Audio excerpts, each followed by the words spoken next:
Hello and welcome to episode 12 of series 3 of the Engaging Internal Comms podcast. This is the show for employee engagers and internal communicators who like to keep up to date with all that is new in our profession.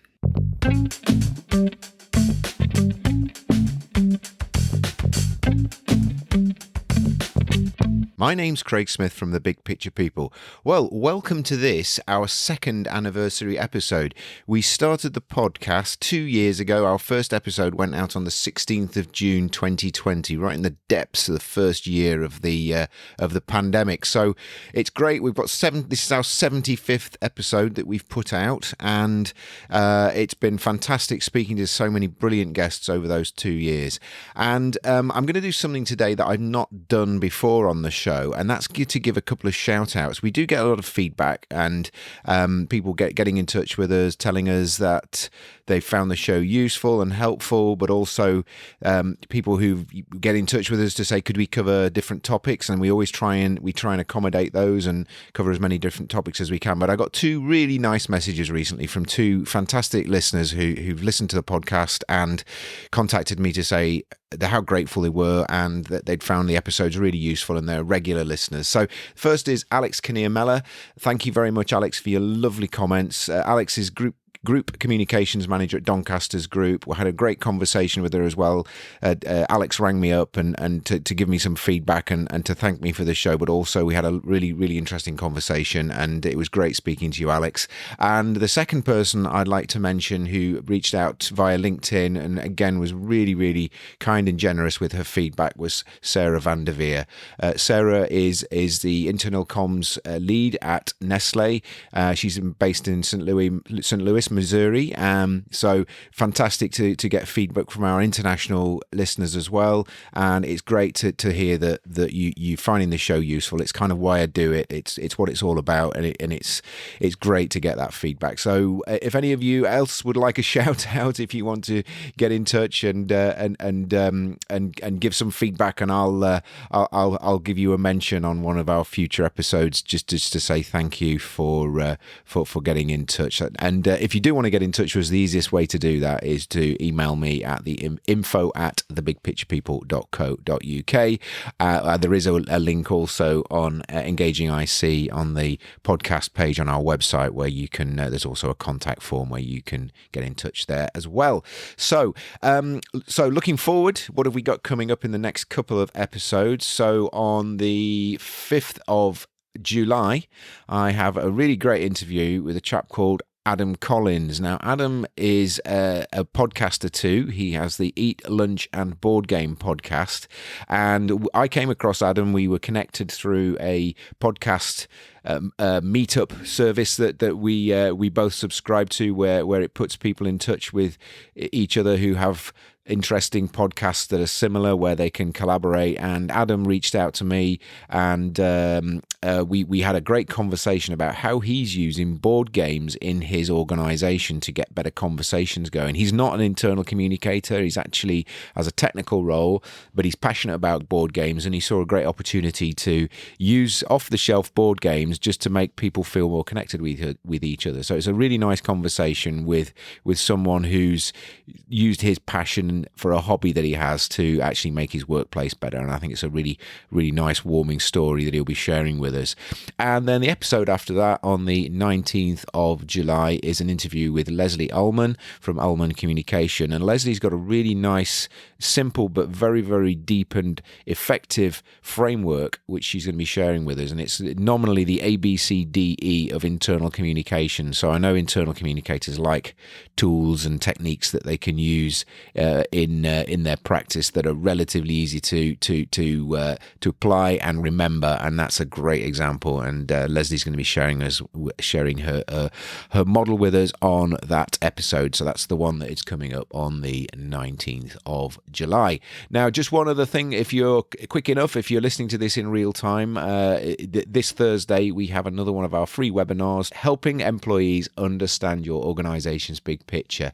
We're going to be running that actually this Thursday on the 23rd. So if you're listening to this in real time, the day this episode goes out, you've just got time to register. But if you're listening to this afterwards, we will be running more events coming up, and you'll be able to see the dates for those on the link that I'm just going to share with you now. So if you go to thebigpicturepeople.co.uk, go to the menu on our website when you get there, and you'll see events, and you'll see a couple of events listed.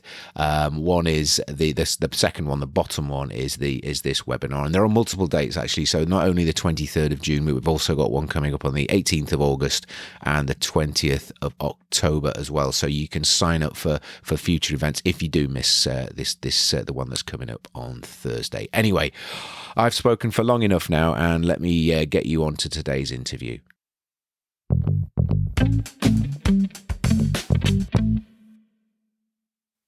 An area we've not covered on the show before is about charities. Charities are really interesting organisations in that a lot of people who work in charities are employees, but they're also a significant number of volunteers.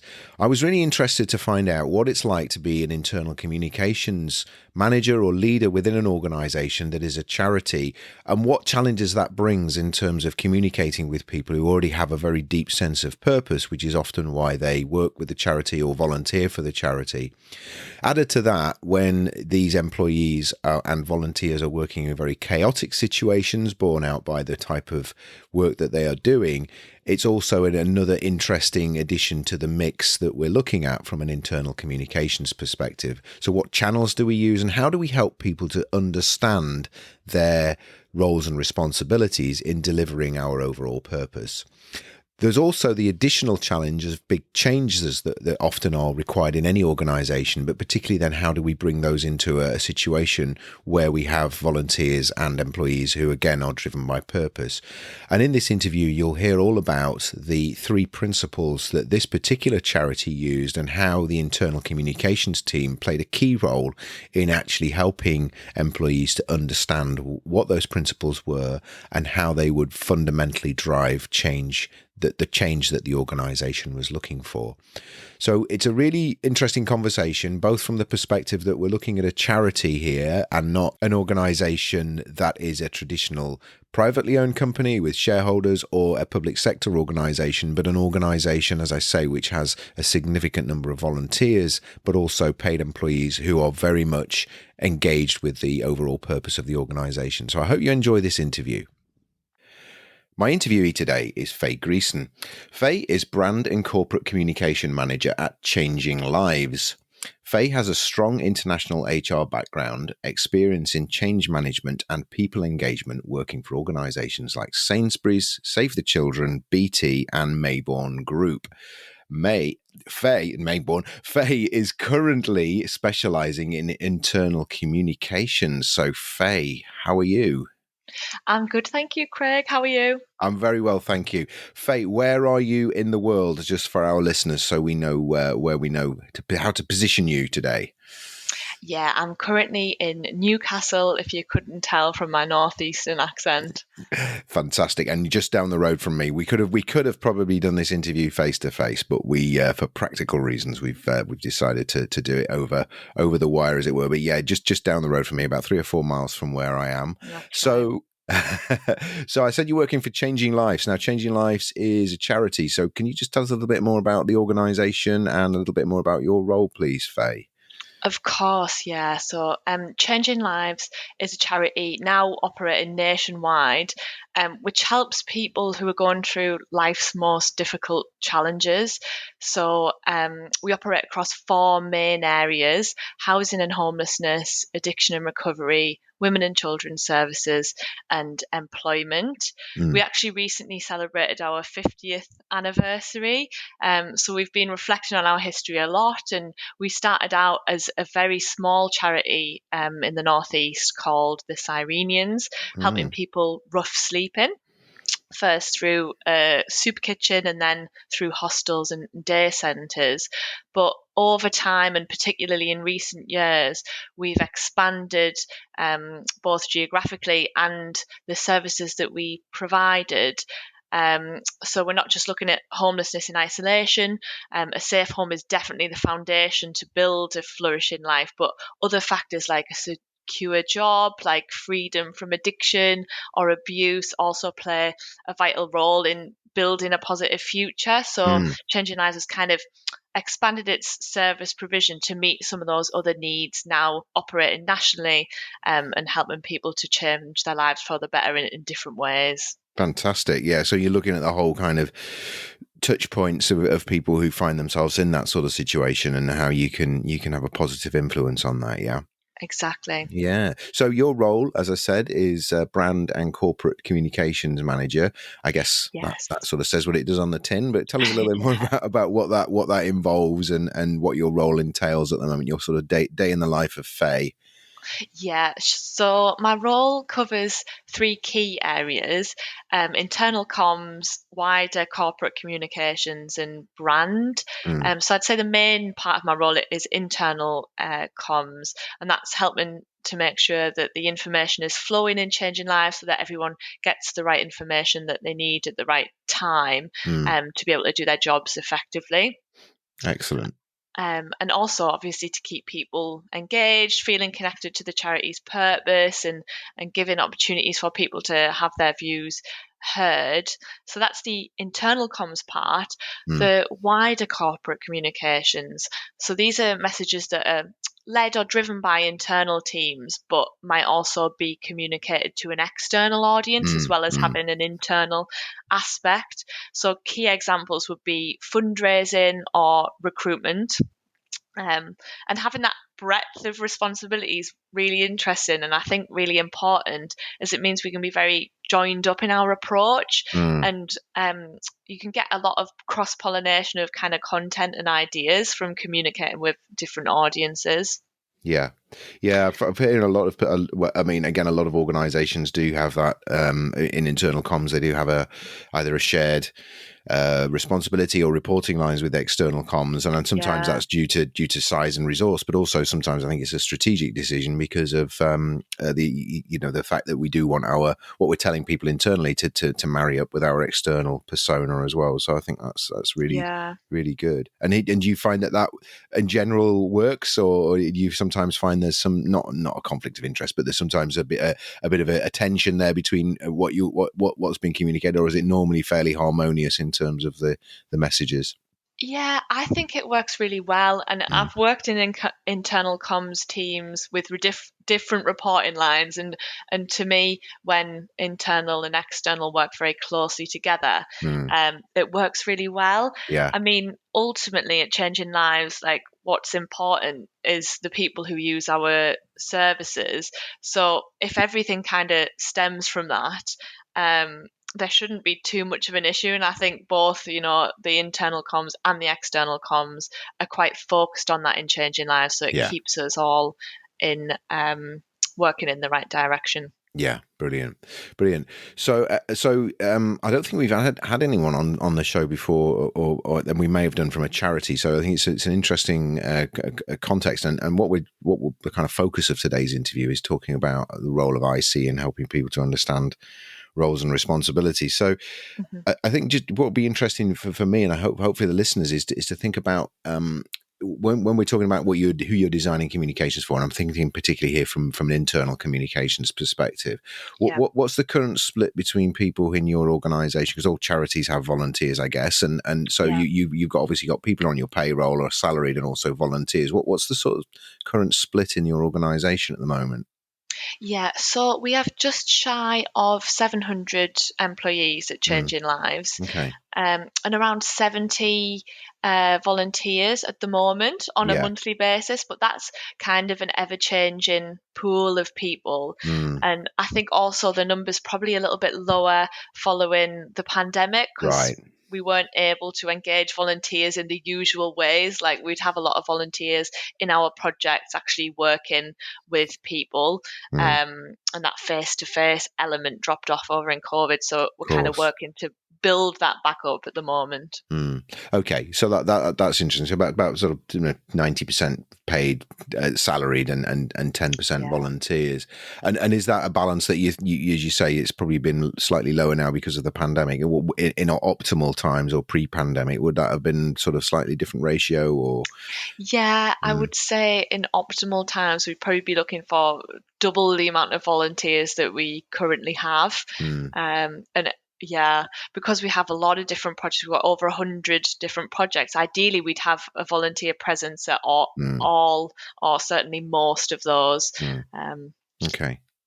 Okay. And so give us an idea of some of the challenges of communicating, because I guess every organization has challenges communicating with employees. Not every organization has volunteers. What are some of the challenges you have when it comes to communicating with them? I know when we had the pre-conversation, you mentioned a few different areas where there were some unique challenges, I think, of communicating, particularly in your organization. What are some of the challenges yeah. that brings for you?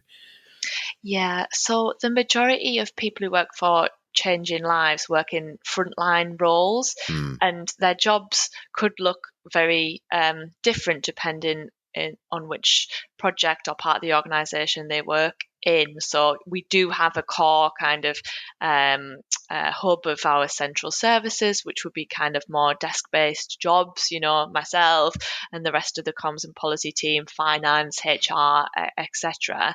But the vast majority of people are out in frontline roles mm. doing jobs that could be outreach work to engage with people rough sleeping, or supporting people in our accommodation project, our women's refuges or recovery centres. And as you can imagine, these colleagues aren't sat at a desk for the majority of the Mm, day. They are not only very busy, but they could be dealing with quite chaotic or emergency situations at any mm, given time. So it makes it difficult to reach them consistently through to traditional channels like the intranet or even through email. mm. So yeah, so I can imagine. I mean, I've worked in operational environments, and when when there's a lot of activity, and like you say, there's a random element to the work that can be really difficult in terms of Mm, or best laid plans and all of that. Trying to communicate with them, and I guess also. I would imagine an organization like yours tends to attract people who are very engaged by the purpose, the role, and maybe, I don't know, is it fair to say maybe less interested in sort of what might be mm, deemed the more corporate side of things? Are they're much more interested in the people they're helping and supporting, and the the kind of communities that are embedded within, not necessarily what's going on at HQ. Is mm. that fair to say? That's definitely fair to say. Yeah, I think Mm, a lot of what drives people at Changing Lives is that the impact that they can see themselves making on people's lives directly, and therefore some of the corporate stuff is probably less of a pull. mm, mm, I think that's a challenge as well on the kind of branding side of my role, is how do we create an experience that feels like one changing lives, mm. because a lot of our projects are quite different and they have their own unique identity, and Mm, people are kind of proud to work for Virginia House or for Oak Trees in Newcastle, and getting them to sort of see the bigger picture and feel like part of Changing Lives as a full organization, and kind of drawing those connections between different services is definitely a challenge. yeah, yeah, yeah. We just put out an episode a few weeks ago about a similar topic in a different context. This was more of a kind of conglomerate of different businesses owned by a central business, but that their challenge was how to kind of, it's the dynamic tension, isn't it, between the allowing people to have their local identity and pride to work and for their local business or local division or local, in your context, a local sort of community support element, but then also to feel part of the broader Changing Lives organization as well. So Yeah. how are some of the ways that you deal with those challenges? The sort of chaotic people out in the field really Mm. can be challenging to communicate with, but also this the nature of this people being very driven by the purpose, which is fantastic to have, but also that can, I'm sure, brings its own challenges as well. What are some of the practical ways that you Yeah. deal with that, Faye? Yeah, so I think what we try and do is package information up in a way that's very easy to digest and consistent. So we send round a weekly roundup every Friday morning of what's going on across Changing Lives, which has a couple of key headlines, which is the big news, Mm, and then a really brief summary of other news with kind of links to more information on our intranet, so that at a glance someone can at least get a sense of what's happening in the week. yeah. We also try and use our channels quite selectively, so reserving things like all staff emails or leadership messages for really only messages that are urgent or strategically important, so that people don't become kind of blind to those channels. Yeah. Yeah. And then another really key thing, and I think this kind of brings in the challenge of engaging people in local projects with their own unique identity, is where we have key messages to land. We try and to use a structured approach which involves managers, so arming Mm, them with the sort of understanding and the communication messages and tools to communicate to their teams, often in person, and to be able to add that local context to help land the messages. yeah.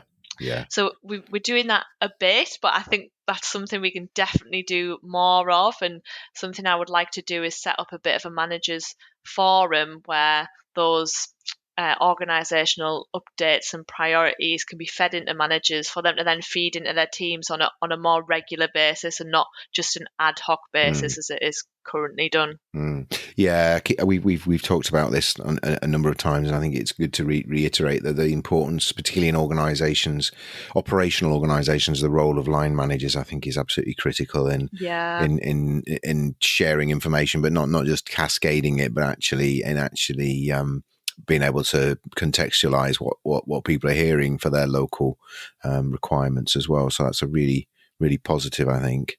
Mm. Um, you mentioned briefly about the pandemic, and I guess we don't want to focus just solely on the pandemic, but you mentioned that when we spoke prior to the interview that the pandemic did highlight some areas where you did need to change, and that Yeah. the IC played a key role in communicating that change. You could tell a little bit more about that, please, Faye.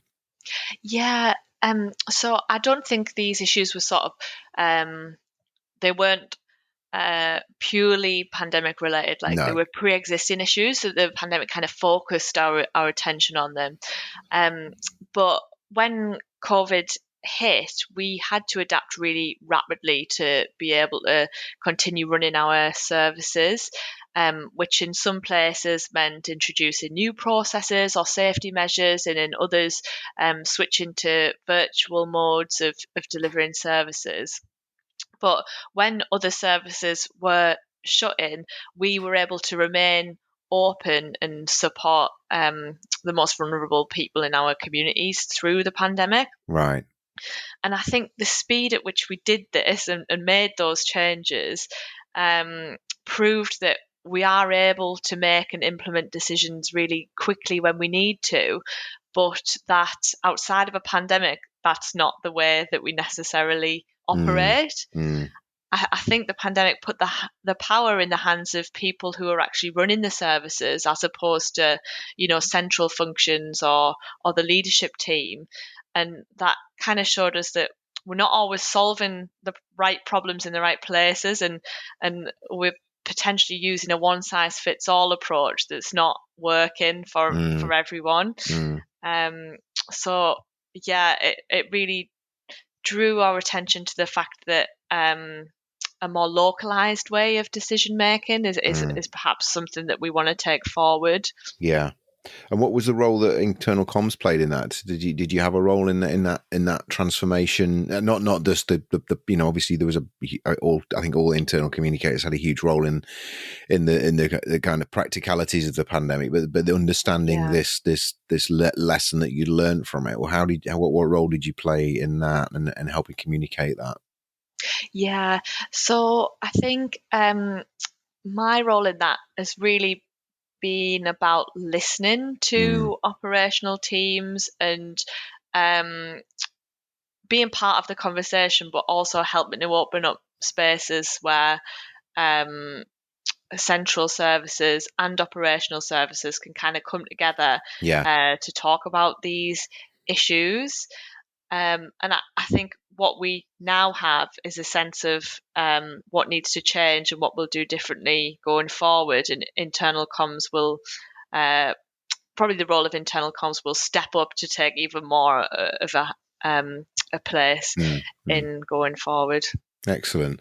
And you said when we had our initial conversation, you said there were three principles that you used to guide this transformation, and it'd be really interesting to kind of know what they were, but also the role that you've played in helping communicate those, Faye. Yeah. So the three principles, the first one is putting being, becoming, belonging at the heart of everything that we do.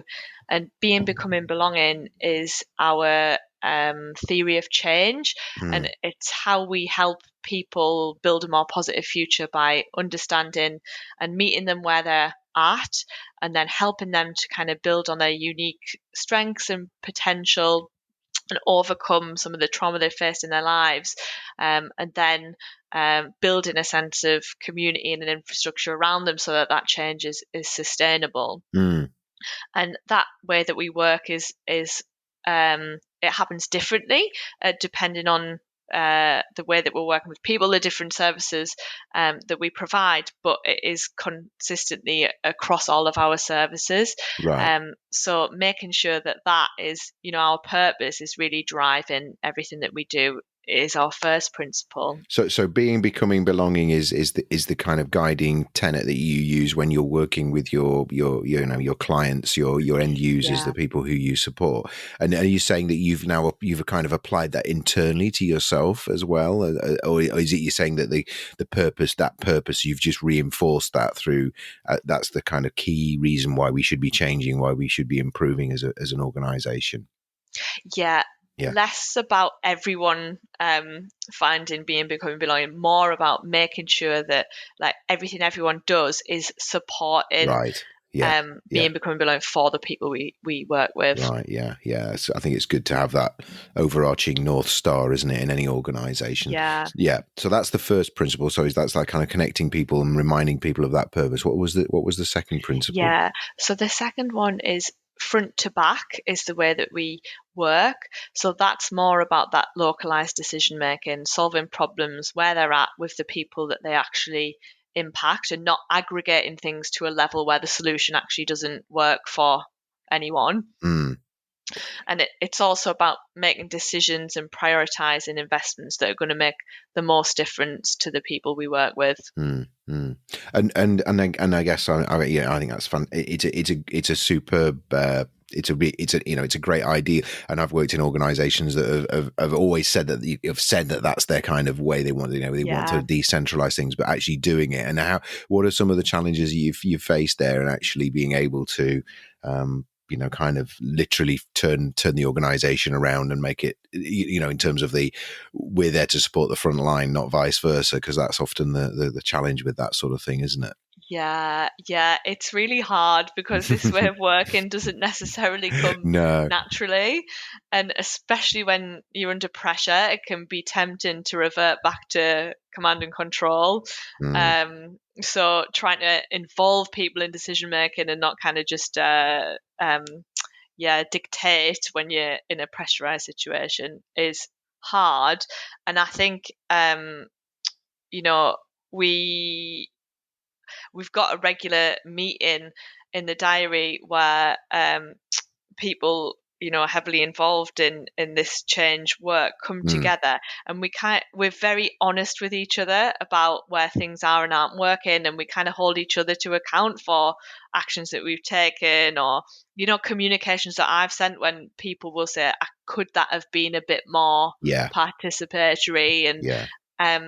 yeah, so we've got quite an honest and open dialogue, which I think is really important, because it's a sort of, to be successful, I think you really do have to keep checking yourself and checking each other, because it doesn't just happen overnight. It takes a very conscious effort. Yeah, absolutely. I think that level of, a willingness to take feedback and recognize that we're not going to be perfect, and we need to calibrate ourselves and not just expect everybody to pull into line and do this. We've got to actually walk the talk as well, I think, is really important. Yeah. So that's I've got the first two principles in there. So one was around the purpose, about the being, becoming, belonging, and we've got the second one, which is about this front to back. What was the third principle, Faye? Yeah, and the third principle is do no harm. So being legal and being sustainable are our only constraints. So that means we kind of have the freedom to do whatever works for us, as long as we meet our obligations. And for us, that's a lot about our commitments to kind of commissioners and funders, and also working within our budgets. But otherwise, everything's on the table. Okay, so do no harm, and that, I guess that's a really it's a nice principle. It's kind of liberating, isn't it? It's being aware of where the boundaries are, and then but obviously but then being able to have the freedom to operate within those boundaries, again within reason, to be able to deliver that end purpose. And I really like those three principles, because they're in a very human language. They're not transformed into kind of integrity or honesty, or they actually you humanize the language, and being, becoming, belonging, front to back, and do no harm are really nice. They're very visual phrases, even though they're very short. You can kind of imagine what that means. And has that been a part of the way that you've communicated those? Yes, absolutely. Although I would say it's constantly a challenge to make sure that we're speaking in the language that our teams would use, and not kind of being too conceptual or theoretical. We know that at Changing Lives, people really like kind of practical application. So I think we've got to a place where, like, we're nearly there with the language, but we do need to be careful that we don't, talk in terms that alienate people of too jargony. No, exactly. A bit too woo woo, and a bit too you've got it. I guess your people are very grounded and practical, and kind of see and deal with some very challenging situations. So you've got to be mindful of that as well. It sounds like you're on a journey, Faye, which I think all organisations are, and sometimes recognising that is really important. And there's still lots to work on. So what are you currently working on at the moment? Obviously, we're recording this just hopefully in the kind of hinterland of the pandemic now, and now we can kind of see it in the rearview mirror. But what are some of the challenges you've got, even regardless of the pandemic, and starting to get back to some normality there, and what are some of the other things you're going to be prioritizing and working on over the next few months? So with this big sort of change that we're embarking on, we have not taken a big bang approach. We're trying to introduce it more organically, so that wherever you go in Changing Lives, people are talking about working with purpose, but in their own context. So still very much prioritizing getting that message out there, and really finding examples of where there's good practice going on, and then showcasing them to the rest of the organization. So at the moment, I'm working on creating a mini library of bite-sized videos of people who've been involved with doing things differently, and what they've learned from that process, and what the impact has been. That's nice. Yeah. And how will people consume that? Have you got a platform that they can? Is it just a case of just sending that out to them via instant messenger or social media, or how are you going to get those videos out? Yeah, so we'll use our intranet to do that. We have already created an area where there's different resources about this work, and so that will form an area on there. But we'll also use our other tools, email and the weekly roundup to kind of point people towards that and try and drive some traffic there. Excellent, fantastic. Well, that's really been really interesting. I think what I've taken from that is that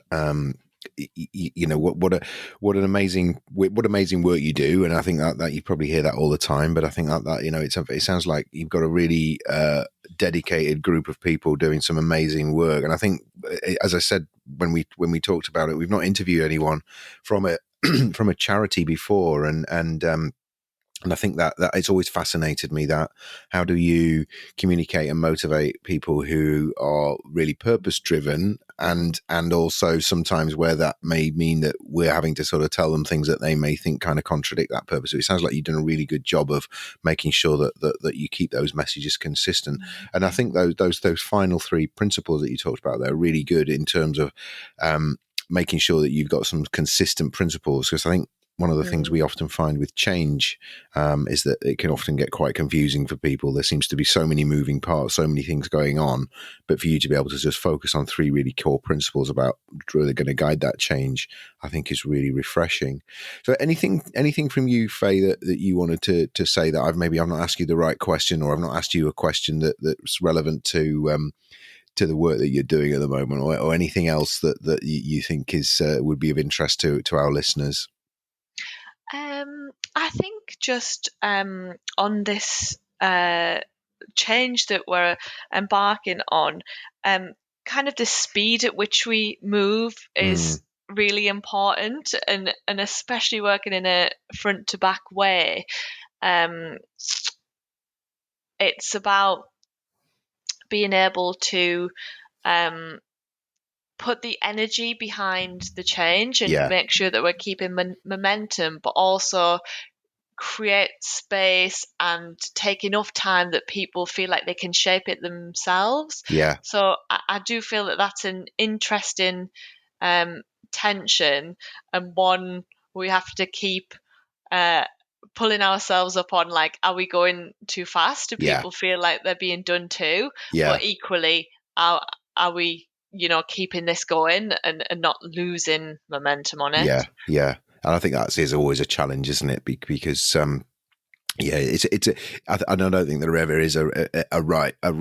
It's a bit like a thermostat. It's always kind of stay off or turn itself on to keep the temperature right. I think it's like that with change, isn't it? I think it'll always be a bit too fast for some people, a bit too slow for others, and it's always trying to find that equilibrium, I think, which is the challenge. And I think, the role that I see and people like yourself play in the organisation to be able to keep their finger on the pulse is really important, and being able to make smart decisions around that. Yeah, we're almost that temperature check of how people are feeling. The organisational thermostat. There we go. New analogy. Excellent. Well, look, that's been absolutely fantastic, Faye. Faye, if people want to reach out to you, we may have people listening who are, working in a similar sort of area, or there's something. I'm sure there's many things you've said that will resonate with them. I'll put your LinkedIn profile into the show notes for this, which will be on the website version of the podcast. Is there anything else you'd like me to share? I'll put a link into your Changing Lives website as well, if that's okay. That'd be great, definitely. LinkedIn's the best way to get in contact with me, but check out the work that Changing Lives are doing on the website, or on any of our social media, Twitter, Facebook, Instagram, LinkedIn. Yeah, and if anybody wants to support you from a charity perspective, is there again, it'll probably have details on the website if people want to donate or if want to get involved, is that clear from the website itself as well? Absolutely. There's a fundraising section on our website, so please get in touch. Fantastic. Well, That's been absolutely wonderful, Faith. Thank you so much. It's lovely to speak to you again, and I wish you all the best. I know you've got some your personal changes at the moment. You're moving house and moving where you live. So I know and you were talking before we spoke about having to face the ordeal of painting. So I wish you all the Yeah. best with that. Thank you. And no, genuinely, thank you very much, Faith. Take care. It's been a pleasure. Thanks, Craig. Thank you. We hope you've enjoyed this episode of the Engaging Internal Comms podcast. If you've got any ideas for episodes you'd like us to cover in future, you can email us at info@thebigpicturepeople.co.uk, or you can use the feedback form at engagingic.com. If you're not already subscribed to the show via your podcast platform, please do so. And if you could leave a review for us, that would be absolutely fantastic. We have links to other episodes at engagingic.com. All of our previous episodes are available there. And if you're interested in our visual communication services, our big pictures, our learning maps, our explainer videos, and also our live graphic recording, please get in touch with us again at info@thebigpicturepeople.co.uk. Thank you.